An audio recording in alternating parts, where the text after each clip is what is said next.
Well, welcome to another episode of the Biz Coach Show. We're hanging out today with Eric Whitmoyer. Eric, how you doing? I'm doing well. How you doing this afternoon, David? I am doing awesome. Thanks for asking. And if you're new to the show, Eric is the founder and CEO of My Biz Coaches, and they are the premier source for business coaching in the US. And every week he shares insights in the world of business coaching for business coaches or people that are interested in maybe becoming business coaches, and offers a lot of expertise around the topic of business coaching. And so today, Eric, what do we have lined up for our topic? All right. So first of all, I'm going to introduce you to a phrase that we've developed. Yeah. Okay. I'm ready. It is called professionals who serve business owners. Oh, okay. I like it. Nice. We're trying to encompass all professionals who serve business owners. Nice. So not just coaches, not everybody associates with being a coach. We have a lot of fractionals out there. Yep. You have fractional executive groups, and then you also have some others as well. So we're trying to encompass everybody into this because I think we all do the same thing. We all serve those business owners.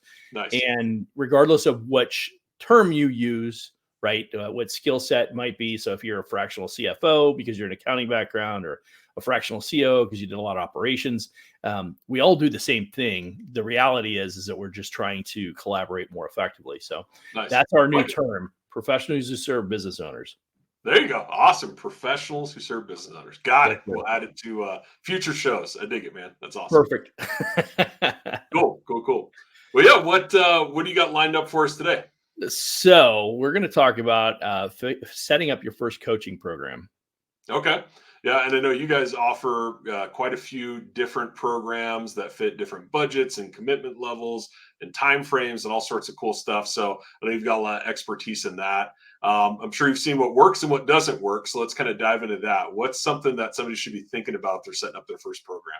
Yeah. So in full transparency, this list really kind of comes together after a handful of years of experience of doing it the wrong way. So yeah. Experience is the best teacher. So sometimes failure is even better, but yeah. We fail our way forward, David. That's how it all works, right? There you go. Love it. Yeah. So the first thing is, and this is, when we first started out, my first engagements were I charged a stipend per month, right? A dollar amount per month. And one of the things that we uncovered was that was challenging for people to embrace. And the issue was, it was like, okay, for instance, if I charged $1,000 a month, they'd be like, okay, for how long? And I'm like, right. Forever. And I mean, I'm joking, but the reality is I'm like, well, as long as I continue to bring value, I would think that you'd be willing to pay me for that. However, right. Many people are trained, or at least in their head, they needed to find purpose or defined a timeline, guideline, whatever. So when you're putting together the program, the first thing you need to do is define clearly what you're going to do and over what span of time. Yeah. And so because one of the things we're going to talk about is pricing your program. And when you say that this is what you do and this is what you charge for what you do in this amount of time, it's a lot easier for people to assimilate and really kind of get behind, right, and understand and embrace. So the very first thing is define clearly what your program objectives are. What are you going to do for your client? Yeah. No, it makes sense. Yeah. Sorry, I didn't know if there was more to that. That was uncharacteristically concise. So I don't want to cut you off, but yes. No problem. Yeah, no, that makes sense, right? I think about, any other service that you have, right? Generally, you're in some form of an agreement or a payment structure, and there's a clear end date in mind. And so that makes sense that people are kind of conditioned to think that way. And so to have something open-ended is kind of scary for a lot of people. So it makes a lot of sense. What would be your embrace? Yeah. And harder to sell as well, as I found out the hard way. Yeah. Which I guess that's important, selling your services, I suppose, right? So yeah. Nice. So, but clearly defining the program objectives. So for instance, you're enhancing leadership skills or improving sales processes or streamlining operations, whatever that is, but be very clear about what you specifically are offering. Yeah. Makes sense. Cool. What's your next tip for somebody who's starting their first coaching program? Number 2 is identify your target audience. As I literally just mentioned at the beginning of the show, right? We talked about who we serve. We serve business owners. However, there are a number of professionals who serve business owners that may not directly work with business owners. They may actually work with, depending on the size of the company. If you have some slightly larger companies, you maybe work with a general manager, or maybe the operations manager, or whatever. I mean, there's different categories as you get up there a little bit. Most of our experience initially was very much directly right with the business owner, and often the business owner has a significant hand in determining the agreement, whether or not they want to work with you. But there are oftentimes that the people you're working with is who you're going for, who's your target audience. Because at the end of the day, it is very important when you're writing your copy, your marketing copy, who are you writing this for, right? So take that one step further. It could be new entrepreneurs, somebody who's just starting a first-time business. Well, then I've different focus for that individual than somebody who's in a mid-sized business, maybe a half a dozen to a dozen employees. Right. They have different problems. They have different concerns, different challenges. Or specific industry, for instance, restaurant owners, right? They have different challenges than somebody who runs a service-based business. In every scenario, you want to make sure that you understand who that target audience is, and more specifically, what are their challenges? What are they struggling with? What keeps them up at night? Because when you do that, the call it sales copy, whatever, that resonates with people. Because when I share with somebody, this is what I do because I know that you're struggling with this.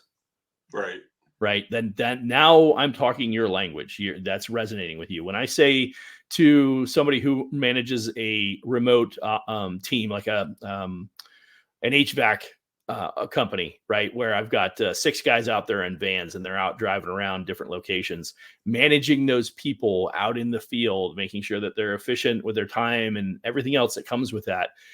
There's challenges with managing that size of an organization and all the obligations that come with that. Right. So clearly identifying who that person is. Do they have a bunch of people? Do they not have? Are they a solopreneur? If they're a solopreneur, they have their own set of problems and challenges. For instance, working all by themselves all day long. Right. Yeah. No, that makes sense, right? And I know you get as many solicitation emails and LinkedIn things as I do every week. And it's funny, the ones that stand out are the ones that do exactly what you're saying, right? It's not the, hey, I do this service. Are you interested? It's like, no, delete, right? Versus, hey, doesn't it suck as a small business owner not knowing how you're going to make payroll, right? Like, it's like, oh, okay, now you have my attention, right? So when you lead with that specific pain point, right, and the more specific it is, the more powerful it is. So that makes a lot of sense. Yeah, refining that message, which we talked about last week too. Exactly. So cool. Okay, what's the next tip? Yep. So the third one is develop the curriculum. Put your content together. Nice. Yeah, sounds important. Yeah. You might want to actually know what you're going to deliver on, right? That's kind of important. It's interesting. When I first started, I was going to focus on just driving sales. So it was pretty straightforward. I had a lot of experience doing that. Wasn't really concerned about it. The deeper I got to working with the different business owners that I worked with, I realized they have a lot of other needs as well. Yeah. And what I also found out the hard way was people would say they had a lead problem. And as much experience as I had in sales, my follow-up statement to that was, I know that you probably believe you have a lead problem, but I might guess that you could very well have a conversion problem, right? If you're talking to people, but you're not closing 40 to 50% of the people you're talking to, it's probably more of a conversion problem than a lead problem.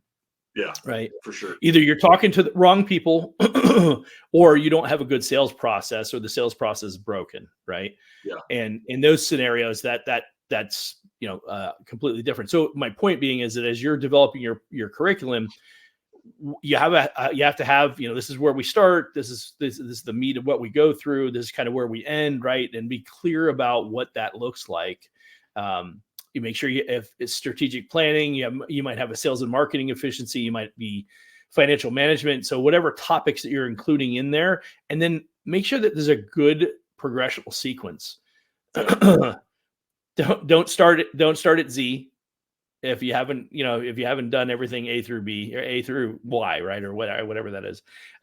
Because what I feel like I've seen people do, two things I see them do. One, they skip around too much. coaches specifically, or people who work with business owners, they skip around a little too much, or they get so fixated on exactly following the curriculum or the guideline, the outline that they have, that they lose sight of the fact that this particular client probably needs to jump ahead, right?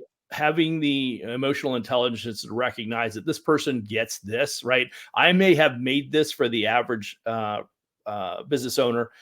However, this particular business owner may already have a lot of these things in place. So I can just jump ahead to the things that they really need.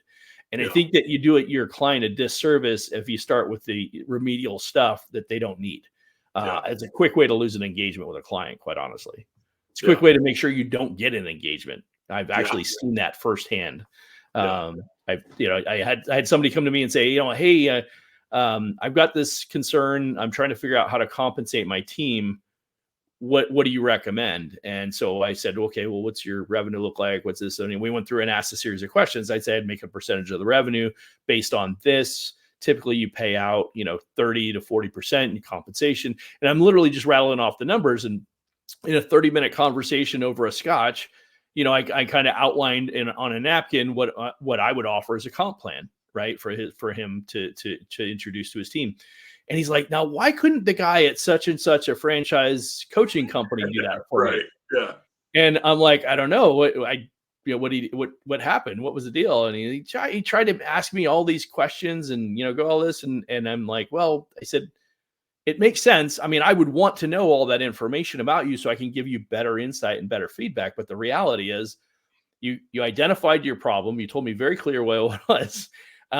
If I can't solve that in the first 15 to 30 minutes of engaging with you, you're not going to see a lot of value in my experience and my knowledge. So there's not a very strong likelihood I'm going to catch you as a client.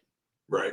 Yeah. So having the emotional intelligence to understand that, yes, you have to have your outline. Yes, you have to have your program because it's good consistency for the average person, but recognize that some people aren't going to. There's a reason that people that are entrepreneurs. They don't like to follow guidelines. They don't like to follow the steps. Yeah. No, that honestly, Eric, I think that makes a lot of sense. And I think that is where a lot of people mess up, whatever program they're developing. And if you think about, if you were going to lead a bunch of people on a wilderness hike for a couple of days, right? You have to let them know, hey, this is where we're starting and this is where we're going to end up, right? Without that, they're going to feel like, okay, are we lost? What are we doing out here? But at the same time, you need to have the flexibility if the group wants to fish, right? Okay, well, we'll take a little detour. We'll go over here. We'll fish a little bit. Or, hey, do you guys want to go straight up the mountain for 2 hours? Or do you want to kind of, take the switchbacks and, kind of customize it to that individual or that group? And so I think what you're saying makes a lot of sense. And coaches that don't have that clarity mixed with flexibility, that balance, are really going to struggle.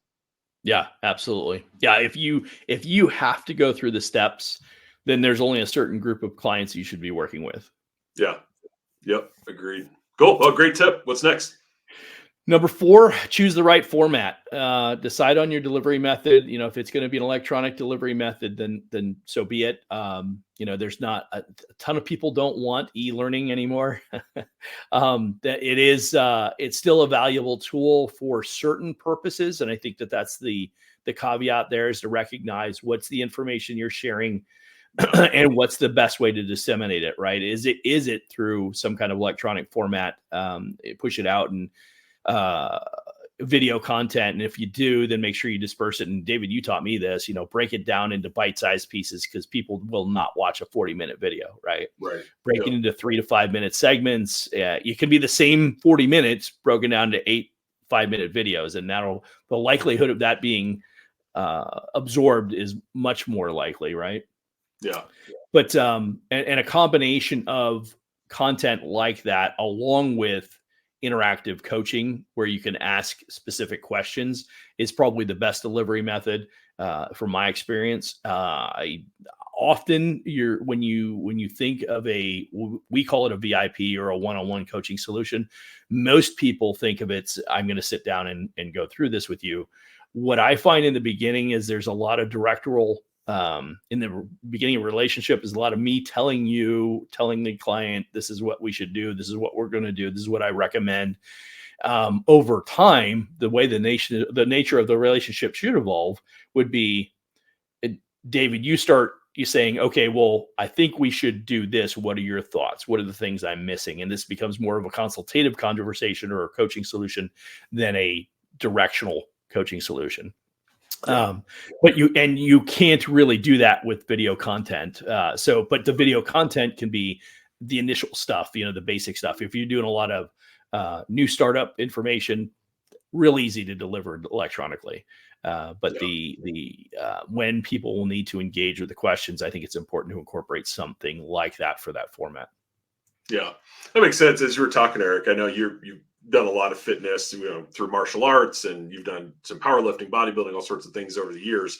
And I'm thinking, the difference between watching a workout on YouTube versus having somebody actually coach you through a workout, and hey, you gotta bend lower, right, or whatever, right, squat differently. That's more your realm than mine. But whatever it might be, there is a big difference, and certainly people that are very serious about improving their business, especially in a short period of time, they're going to want and need that kind of personalized live interaction. So what you're saying makes a lot of sense. Yep, absolutely. Cool. What do you got? What else you got? So next, you set your schedule. It is very common in the VIP one-on-one space that people are doing like once a week consultations, meetings, for 30 minutes to an hour, whatever that looks like.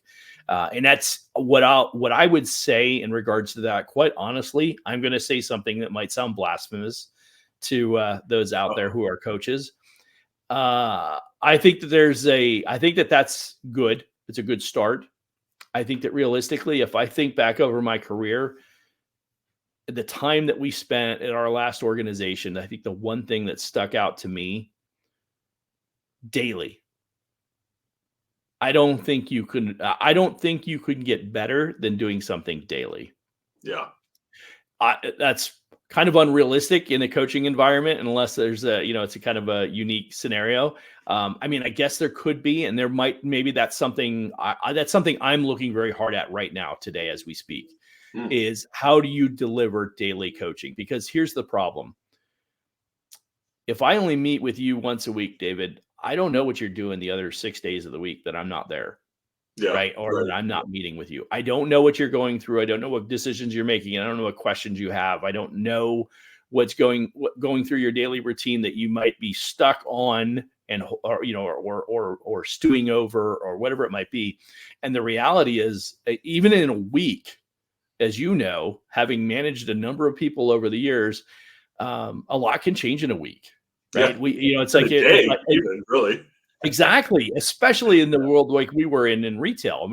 From one day to the next, things could be hot and cold. Right. And it's like, I've had people tell me, and they argue, no, it's, you don't need to do it daily. I'm like, no, actually, that was where I got my best results, is when I was dialed in and everyday coaching, day in and day out.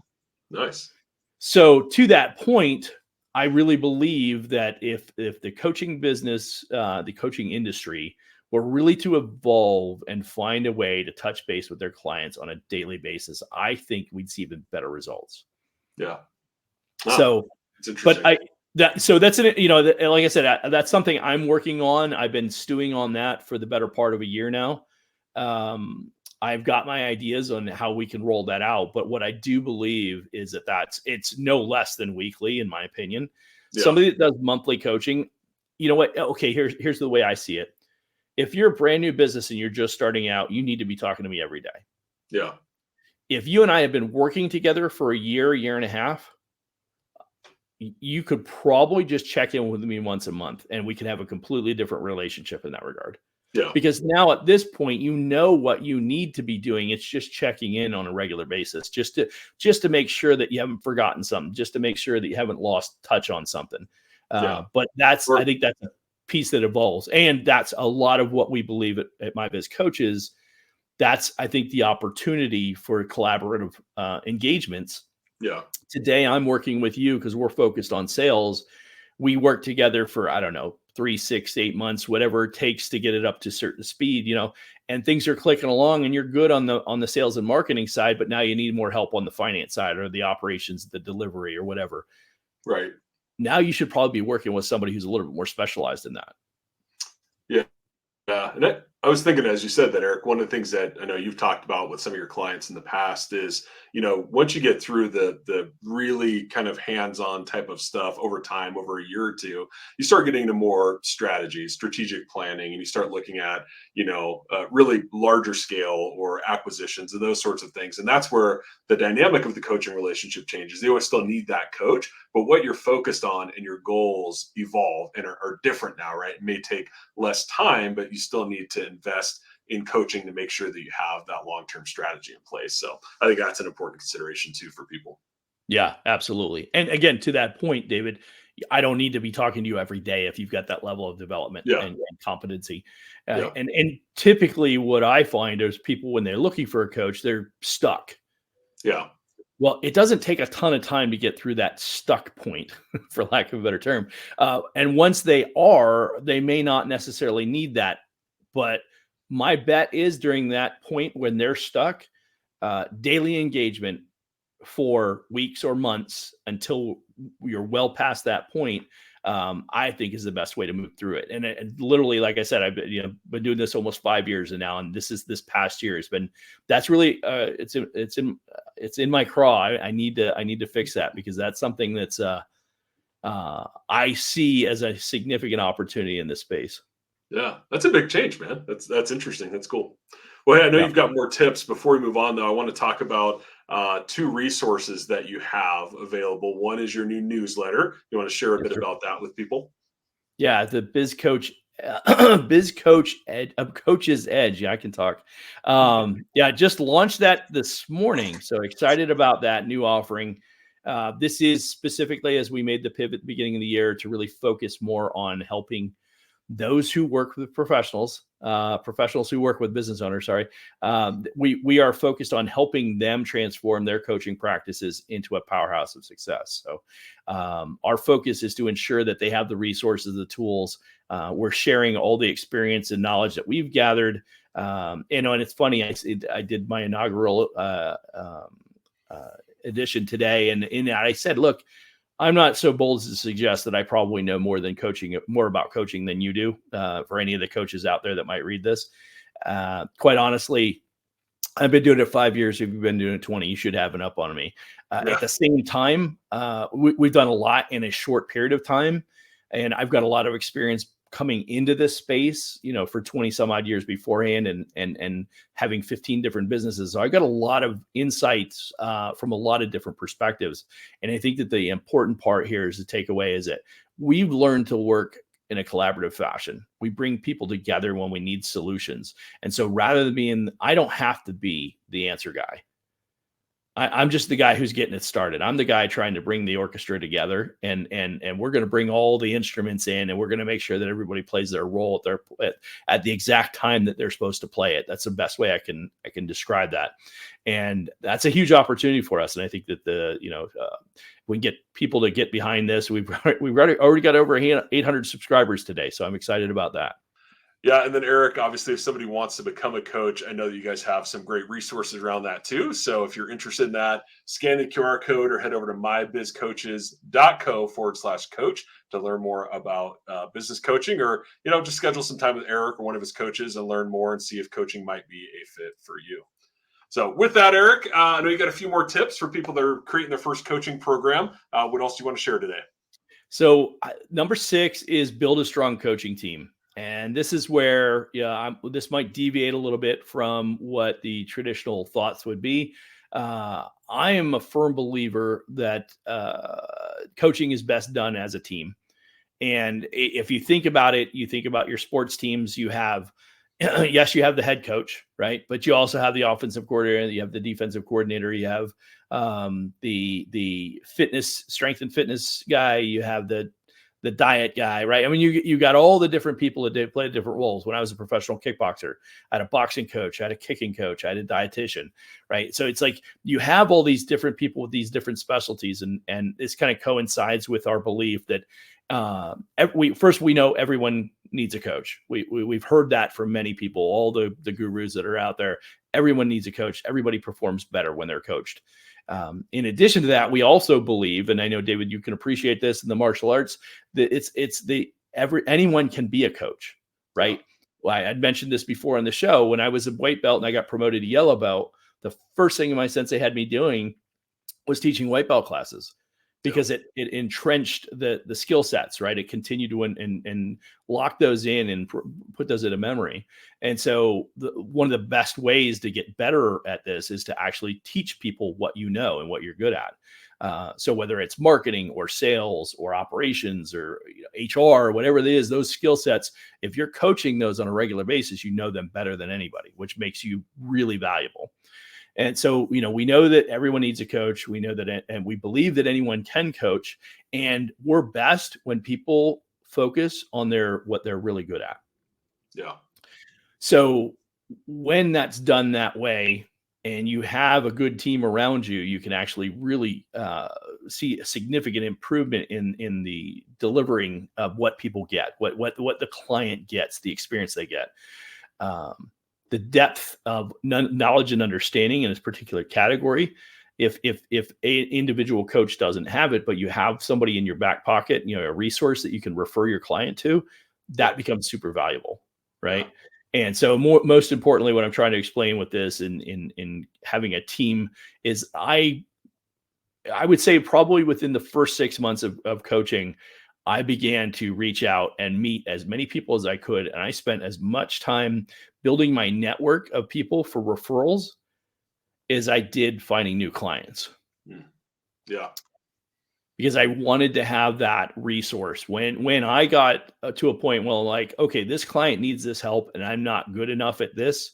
I'm not going to try and play that role. I'm going to introduce them to the right person so that client gets the results they need, because I'm not going to try and do something I can't. I don't want to speak to something I don't understand. And I certainly don't want a client to have a bad experience because of me. Yeah, for sure. Yeah, that makes a lot of sense. Yeah. And I mean, really, right. Talk about losing the clients that you're onboarding, right? If you're giving bad advice, or, if your specialty's marketing and you're trying to advise on finance and, screws up their taxes, right? That's a pretty big deal. So you want to make sure that you're staying in your lane. So yeah, that makes sense. Cool. Absolutely. So the seventh item is to market your program, right? Get your program out there. And one of the biggest problems that I see with people, with professionals who serve business owners, is the issue with many are really good at what they do, not so good at selling their own services. Right. Yeah. And if you think about it in a more elaborate, I guess, a bigger picture. Okay, so step back. You take your average business doing a couple $1 million a year. Doesn't need to be super big, just your average decent size small business, right? And you look at that, they have a sales department for a reason. And if you ask the secretary to sell a product or service from a particular company, the likelihood that that's going to go over well, probably not so much. Yeah. You're not going to ask the guy who loads the truck to sell the product or service for the business. You're not going to ask the person who does the janitorial work. You're not going to ask the person who does the bookkeeping. You're not going to, there are specific skill sets within a business that people thrive at and that they struggle with, or that they're not as good at. And the whole idea of a business is to bring the people together to focus on the things that they're good at. So why, as independent business owners, would we believe that we're going to be good at everything? Right. We're likely not. Right. Yeah. I wasn't, I've mentioned this before. I took on a digital marketing agency as a client for 3 years, just so I understood more about digital marketing. Right. Yep. Right. And the reality is, at the end of the day, if you're going to market your program, you need to understand marketing. And if you don't understand marketing, you're likely going to struggle substantially. So invest some time. If you have the money, invest the money, spend the money, get somebody who's good, and make sure that they've sold what you're trying to sell. Yeah. Meaning a specific professional service to a business owner. If they haven't sold to somebody like that before, they're not likely going to be able to help you.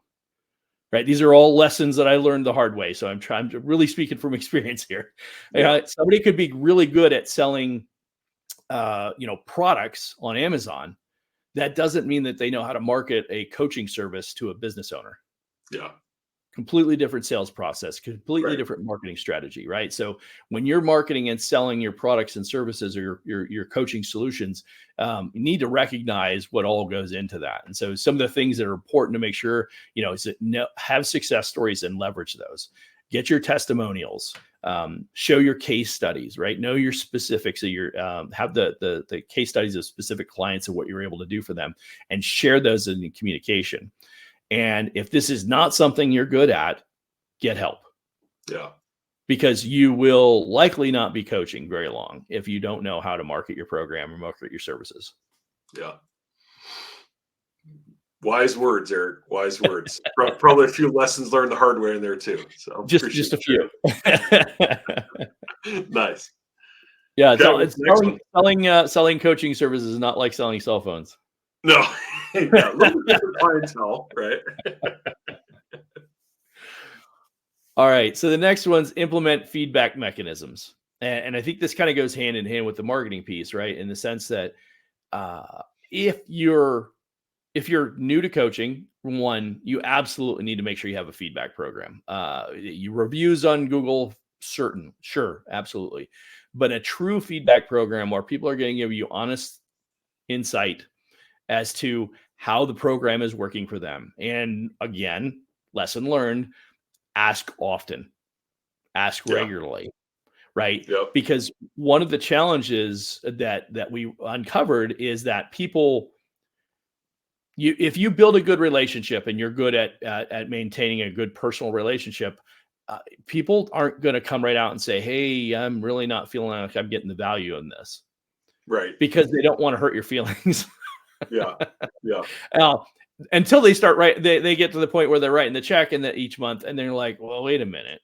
Yeah. So my point being is that if you're getting consistent feedback and you're open to criticism or open to feedback, you can adjust accordingly. Yeah. But if you don't ask, they're not going to say anything unless it's really bad. And I'm going to guess that most coaches aren't bad. However, they may not be as sharp at certain parts of whatever it is that they're trying to coach with or on, or may not be picking up on cues that a client might be sharing, and consequently, the issue is that they're actually turning the client off because they're not hitting on what the client wants. Case in point, the story we had earlier about the gentleman with the need for the commission structure.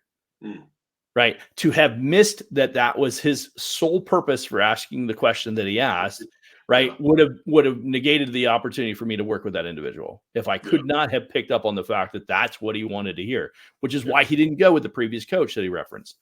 Right. Point being is that when it comes to feedback mechanisms, you need that insight, you need that feedback, and people won't necessarily come right out and share it with you.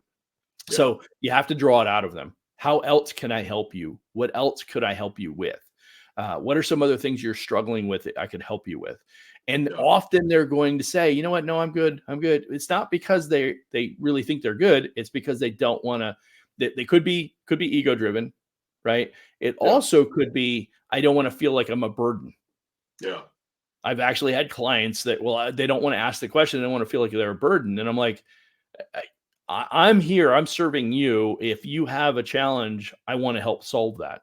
Right. Even if it's something I'm not 100% certain we can solve, that I can help solve, in which case that's why I have my network of people to refer to.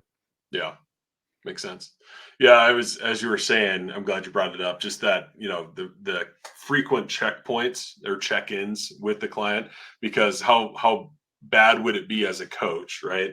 If your client was unhappy at month 3, but they didn't tell you till month 6, and there's 3 months you could have fixed it, but you didn't know, right? And now they want to sever that relationship, they don't want to renew, whatever.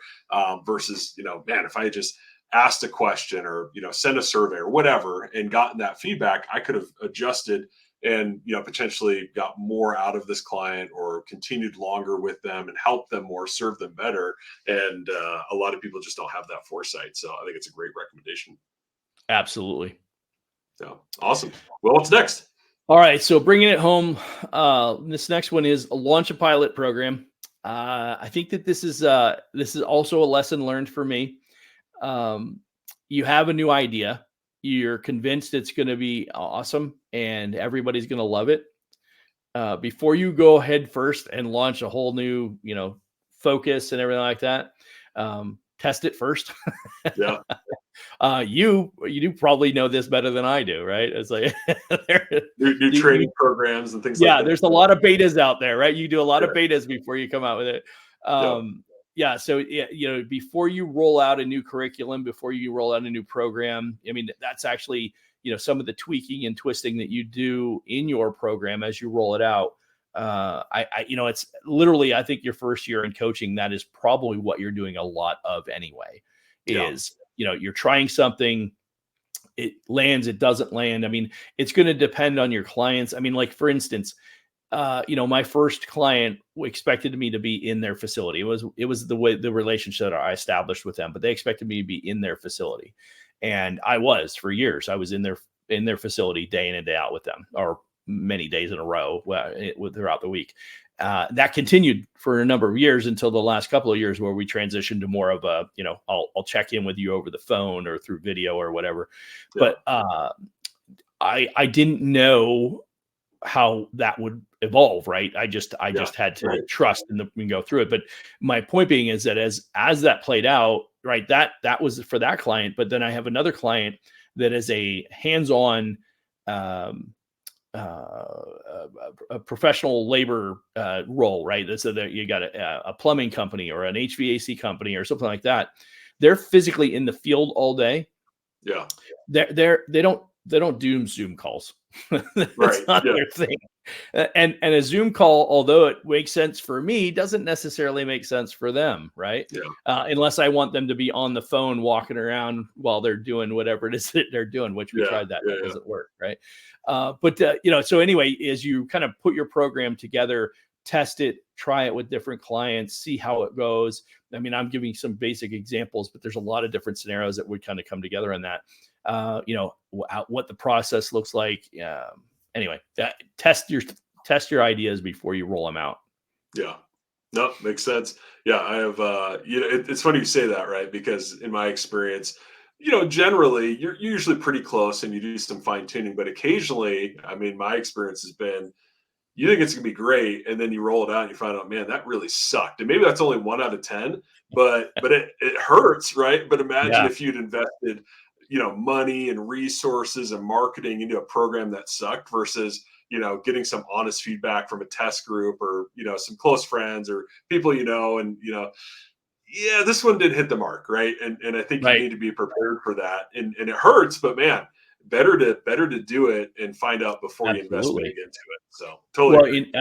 Yeah, we've gotten to the point where we test it with people that we're familiar with. We have a good, close relationship with. We don't test with brand new clients, right? Because we want the brand new clients to have a good experience. Yes. Somebody that's been with me for 2 or 3 years, they're like, yeah, we kind of get your MO. We know you. They know me now, right? Yeah. So I can try something new with them, and they're willing to tolerate it. But you do something new with somebody brand new, and it doesn't work out. You probably lost a client. Yeah, and you get better feedback, right? Because they know you well enough that they're like, they give you honest feedback. I need to be honest because they need the feedback, right? Right. So, Yep. Awesome. Well, any other advice? Last one, scale and expand.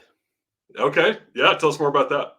Yeah. So, once you've got your plan in place, once you begin to build your model, you've got a structure and process for running your coaching business. One of the things you need to remember is, one, continue to explore those partnerships, right? They don't stop, after a couple of them. You should always be looking for new partnerships. Yeah. One, because like any solopreneur at any given time, if there's only one person working in the business, we found this out with the marketing people, right? We really loved working with the local people, but freelancers are freelancers, and they may not need the work tomorrow. They're not available. Yeah. So if you have one person as your marketing person, if we're building websites and they, are, in, I don't know, South America or something like that, and they're not available, then you don't have that solution, right? So continue to develop the partnerships. That was one of the things I learned the hard way. Yep. Look for additional markets. We've been doing some research. I mentioned this, I think, a couple shows ago, but there's opportunity to get into 50 or to 50, but 5 and 6 figure coaching relationships, 6 figures. I say multi 5 figures. So 50,000, 75,000, $100,000 coaching relationships with one client, which in the beginning, when I first started this, hadn't really even thought through that from that perspective. I've got a mentor who actually has a client that pays them $350,000 a year for the client that they work with. And they have a number of clients, but that particular one, for the work that they do, they get $350,000 a year for that individual. Not individual company, but so my point is that there's a lot of opportunity to grow and expand. You won't find that if you're not looking for the options. And there is a little bit of a, like anything else, there's a little bit of a grind when you're constantly chasing for the new client all the time. So as you scale the business and you can find ways to fill it in, create more revenue, create more opportunity for yourself. Maybe you find some other coaches to partner with. Maybe you find, maybe you do some evergreen solutions, right? Some programs that you can just run and people can pay for. I think that there's a lot to be said about the Ascension model. We've really begun to work hard on the Ascension model, bringing people in for a $50, $100 one-time training, allowing them to get a taste for what it's like to work with us, and then decide, wow, that was a great experience. Let me upgrade into, we have our group coaching. We call it our weekly workshops that we provide at $97 a month. So we can bring in those solopreneurs who couldn't normally afford business coaching. They can come in and do our weekly workshops every week. They can plug into a couple of different calls. We talk about marketing, sales, operations, all that fun stuff. And for $97 a month, they can actually join 2 or 3 calls a week if they want. And have access to all the information they could potentially want. And what we find are 15 to 20% of those people upgrade into a VIP coaching solution. Well, so continue to look for those opportunities to grow and expand your offerings. And you've done some cool stuff, whether that's, you do some pretty large events and seminars a couple times a year. Sometimes you'll do a free workshop on a Friday, or even, what was it? There's something else cool you did recently. I don't know why I'm drawing a blank on it, but it was awesome. It was totally awesome. What was it? Dang. Okay. Well, it'll come back to me. Oh, it was your at the start of the year. That's what it was, when you did your workshop. So just little stuff like that, right? So looking at how to tie into what's happening, what's trending, what are people focused on at different times of the year, and you've been great at capitalizing on that, and My Biz Coaches has. So I think just keeping your eyes open to even, law firms, right? You've talked about that a number of times in the shows. You didn't set out to be, specialize in law firms, but suddenly you kind of found like, hey, these people seem to be gravitating to what I'm doing, and being aware of that and adjusting your offerings accordingly is super important. Right. Agreed. So, anyway, now I got my brain back and I can think straight. There we go. So 10 great tips, Eric. Thank you. Anything else that you want to share on this topic, or anything else that you have going on at My Biz Coaches? No, we'll just mention, as we continue to focus on coaches, look for more products and solutions that will be coming available. We're introduce a number of different items that are working for us that we're making available to other coaches. So as you partner to work with us, or go to the link and check it out. See the mybizcoaches.co/coach and learn more about it. We've upgraded, and we're sharing a lot more about what we're making available to our coaches that want to partner with us. And there's a number of different ways they can partner with us. There's 3 specific ways they can partner with us. And one at minimum could just be a marketing relationship where we help them provide all the marketing solutions. I've done a ton of research on LinkedIn. We're working on Instagram now. We're doing some more with cold email campaigns, and we're taking all that information and making it available to anybody who partners with us. So, awesome. How to win as a coach, that's our entire focus. Awesome. Yeah. And again, new newsletter that you launched today, right? Which is awesome. Yes, sir. So definitely check that out. Biz Coaches Edge. And I think we neglected to mention earlier, Eric, where can people find that newsletter? It's on LinkedIn. There you go. Perfect. So Thank yeah, you. we'll put that in the show notes as well. But connect with Eric, subscribe to the newsletter, and a lot of good tips. And hey, while you're at it, don't forget to subscribe to this show and the channel for lots more content. So Eric, as always, great hanging out with you. Have a good one. Awesome. Appreciate it, David.